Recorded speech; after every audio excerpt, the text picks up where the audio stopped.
భారత ప్రధాని శ్రీ నరేంద్ర మోడీ గారి జాతకం గురించి చర్చించుకుందాము. మోడీ గారు తులా లగ్నంలో పుట్టారు. వారిది వృశ్చిక రాశి.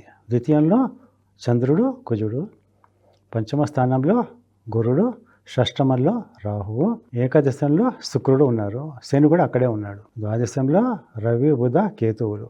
మోడీ గారికి లగ్నాధిపతి అయినటువంటి శుక్రుడు ఏకాదశంలో సింహరాశిలో ఉండడం వల్ల ఏమైందంటే ఆ సింహరాశి డిటాచ్మెంట్ని సూచిస్తుంది. అంటే దేని మీద మమకారం ఉండదు ఆయనకి. రెండోది ఏంటంటే వాళ్ళకి ఎప్పుడు లోపల సంతృప్తి అనేది ఉంటుంది. వాళ్ళ దేనికి లొంగరు.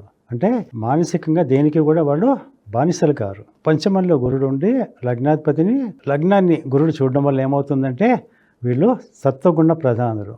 వీరి వల్ల ఏంటంటే ఇతరులకు మేలు కలుగుతుంది. మోడీ గారు సత్వగుణ ప్రధానులు కాబట్టి దేశానికి చాలా మంచి చేస్తారని అర్థం అన్నమాట. పంచమ స్థానంలో గురుడు ఉన్నవాళ్ళు ఇంకా మన ప్రధానమంత్రుల్లో లాల్ బహదూర్ శాస్త్రి గారు ఉన్నారు. తర్వాత ఇంతకుముందు నేతాజీ సుభాష్ చంద్రబోస్ గారు ఉన్నారు. అయితే మోడీ గారికి పంచమ స్థానంలో గురుడు ఉండడం వల్ల ఏంటంటే వీళ్ళకి దైవానుగ్రహం బాగా ఉంది. ఆయనకి ఇప్పుడు నడిచేది కుజ మహాదశలో గురు అంతర్దశ. ఏప్రిల్ 4వ తారీఖు నుంచి ఒక 11 నెలల పాటు కుజ మహాదశలో శని అంతర్దశ ఉంటుంది. ఈ కాలంలో ఏంటంటే మోడీ గారికి తాత్కాలికంగా మానసిక అలజడి ఉంటుంది. తర్వాత కొంతమందితోటి మనస్పర్ధలు వచ్చే అవకాశాలు ఉంటాయి. కొంచెము నిర్ణయాలు తీసుకోవడంలో జాప్యం జరగవచ్చు.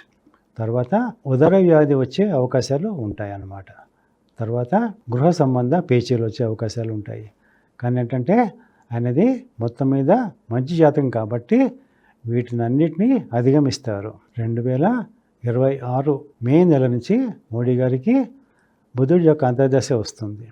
బుధుడు ఏకాదశంలో ఉన్నాడు. అంటే భావచక్రంలో ఏకాదశంలోకి వచ్చాడు. కుజ మహాదశలో బుధ అంతర్దశ చాలా మంచిది. దీనివల్ల ఏంటంటే ఆయన విదేశాలలో చాలా పేరు ప్రఖ్యాతులు ఇంకా సంపాదించుకుంటారు. ఆయన హయాంలోనే విదేశీ వ్యాపారం పెరుగుతుంది. ఈ వీడియో మీకు నచ్చినట్టయితే లైక్ చేయండి, 10 మందికి షేర్ చేయండి. అలాగే కామెంట్ల రూపంలో మీ అభిప్రాయాలను మాతో పంచుకోండి. Nationalist hub group of channels ను సబ్స్క్రైబ్ చేసుకుని తెలుగునాట జాతీయవాద జర్నలిజాన్ని ప్రోత్సహించండి. ఈ వీడియో కింద ఉన్న బెల్ ఐకాన్ పై క్లిక్ చేయడం మర్చిపోవద్దు.